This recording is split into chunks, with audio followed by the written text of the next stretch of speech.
All right. Hello, everybody. Today we'll be talking about Franz Kafka's The Trial and its themes. I will do a quick overview of the story and some background information.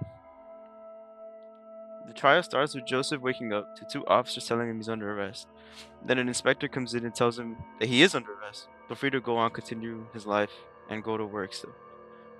Joseph is confused but goes on about life, and then he has a court date which he didn't know where and when. He manages to get to the court and sees people all around him. He makes them laugh and cheer, and they go back to silence afterwards. He then goes on trying to resolve his case, although we don't know what he is charged for. No one knows what they are charged for in the story.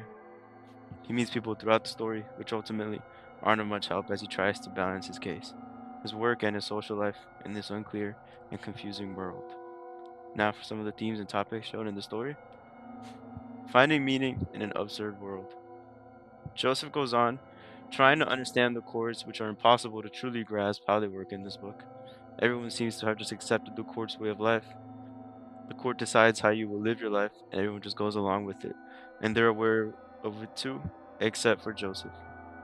Joseph really knows nothing of the courts, as he really hasn't done anything illegal in the book. He tries seeking help in friends and acquaintances by trying to see their understanding of it all, but ultimately it doesn't help his understanding much. Although this all weighs on him, he goes into work regularly and tries to act normal at work to at least have something stable in his life. And again, no one knows the charges in this world. You just get appointed guilty for a charge, and you go on to try to navigate around the court system. Totalistic bureaucracy, the evil in this book. It's faceless as we don't see who sits at the very top, and complex because of all the steps you have to go through and its different levels. Only three options for your case: acquittal, which is that you are deemed innocent, which there is really no records of it happening in the court. Then we have temporary acquittal, which you are dismissed but still guilty, so the police could come for you again any day, and you live on with that fear and doubt of actually being free. Then we have postponement. Your court date gets postponed, but you aren't dismissed, so you still have to pay your lawyers and still have to live under the court's eyes, and again, you are actually never free. And then no one really does anything here. Lawyers don't do anything. Police don't tell you anything. Your documents don't even get passed through officials sometimes. Just corruption all over, as court officials and officers take bribes and just get with the female workers at the courts. Surveillance. Almost everyone Joseph met is somehow tied to the courts. Everyone knows about his case somehow. They just say it's all people talk about. And then two moments in the book where I feel it is obvious that Joseph is under constant watch is when he first met his lawyer, and then in the darkness was the chief clerk of the court sitting there silently, just staring. And then when he went to ask for help from a painter who was acquainted with the court, the whole time a group of girls belonging to the court were just staring through the keyhole of the door at Joseph and overhearing his conversation the whole time.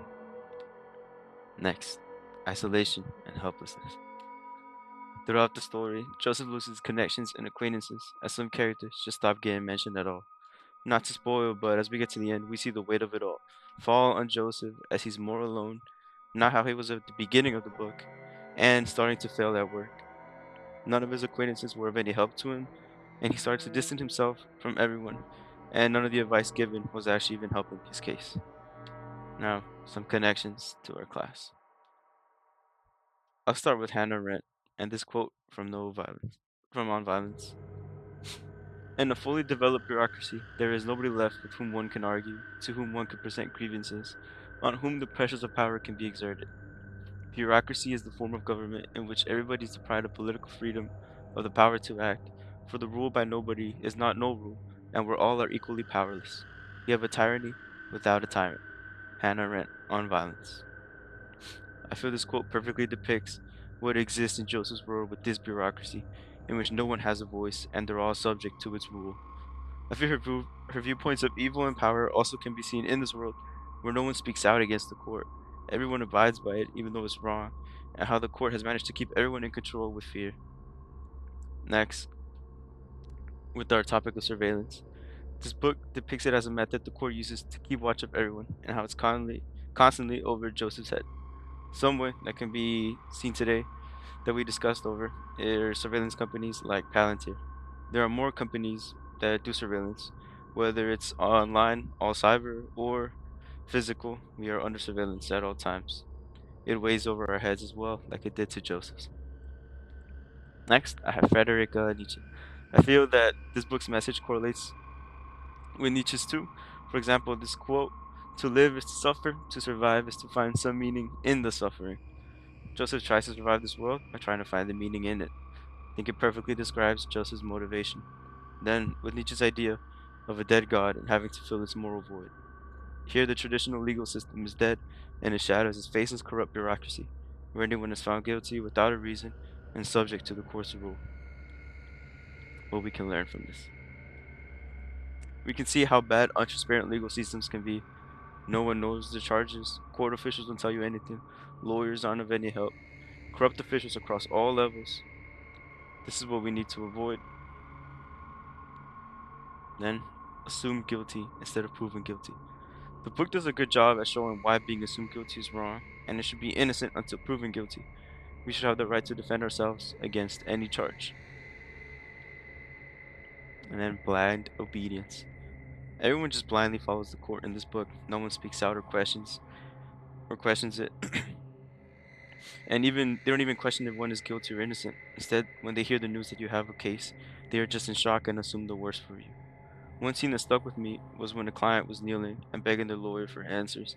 And when the lawyer gave none and told him bad news, he just went on to thank him instead, again showing not speaking up and him not leaving the useless lawyer.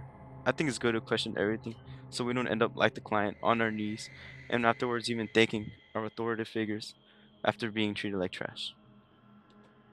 It's good to speak up. And that's all I had. Thank you.